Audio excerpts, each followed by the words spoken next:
भगवद गीता अध्याय 18 श्लोक क्रमांक 1 श्लोक अर्जुन उवाच संन्यासस्य महाबाहो तत्त्वमिच्छामि वेदितुम त्यागस्य च हृषिकेश पृथक्केश निषूदन। 1 अनुवाद। अर्जुन ने कहा, हे महाबाहु, मैं त्याग का उद्देश्य जानने का इच्छुक हूं, और हे केश निषूदन, हे हृषिकेश, मैं त्यागमय जीवन संन्यास आश्रम का भी उद्देश्य जानना चाहता हूं। तात्पर्य: वास्तव में भगवद गीता 17 अध्यायों में ही समाप्त हो जाती है। 18वां अध्याय तो पूर्व विवेचित विषयों का पूरक संक्षेप है। प्रत्येक अध्याय में भगवान बल देकर कहते हैं कि भगवान की सेवा ही जीवन का चरम लक्ष्य है। इसी विषय को इस 18वें अध्याय में ज्ञान के परम गुह्य मार्ग के रूप में संक्षेप में बताया गया है। प्रथम 6 अध्यायों में भक्ति योग पर बल दिया गया। योगिनामपि सर्वेषाम, समस्त योगियों में से जो योगी अपने अंतर में सदैव मेरा चिंतन करता है वह सर्वश्रेष्ठ है। अगले 6 अध्यायों में शुद्ध भक्ति, उसकी प्रकृति तथा कार्यों का विवेचन है। अंत के 6 अध्यायों में ज्ञान, वैराग्य अपरा तथा परा प्रकृति के कार्यों और भक्ति का वर्णन है।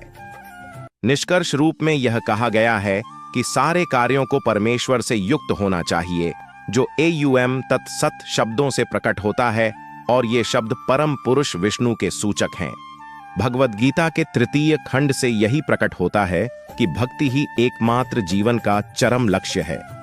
पूर्ववर्ती आचार्यों तथा ब्रह्म सूत्र या वेदांत सूत्र का उद्धरण देकर इसकी स्थापना की गई है।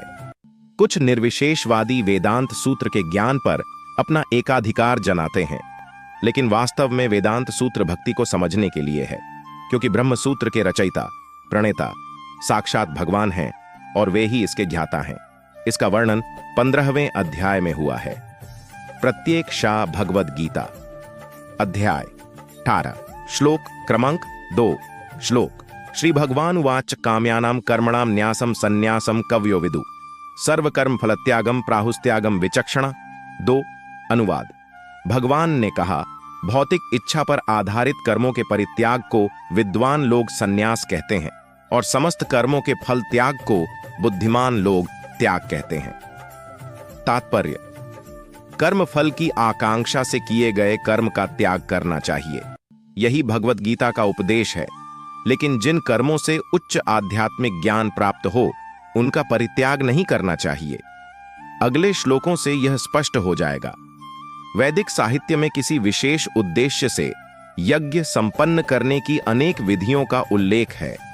कुछ यज्ञ ऐसे हैं जो अच्छी संतान प्राप्त करने के लिए या स्वर्ग की प्राप्ति के लिए किए जाते हैं, लेकिन जो यज्ञ इच्छाओं के वशीभूत हों, उनको बंद करना चाहिए।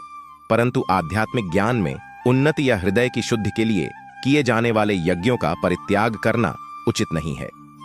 भगवद गीता अध्याय 18 श्लोक क्रमांक 3 श्लोक त्याग्यम दोषवदित्य के कर्म प्राहुर्मणिषिण यज्ञदान्तप कर्म न त्याज्यमिति चापरे। 3 अनुवाद।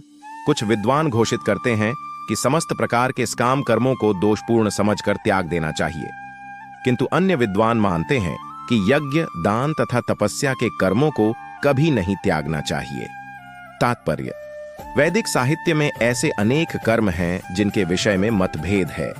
उदाहरणार्थ, यह कहा जाता है कि यज्ञ में पशु मारा जा सकता है, फिर भी कुछ का मत है कि पशु हत्या पूर्णतया निषिद्ध है।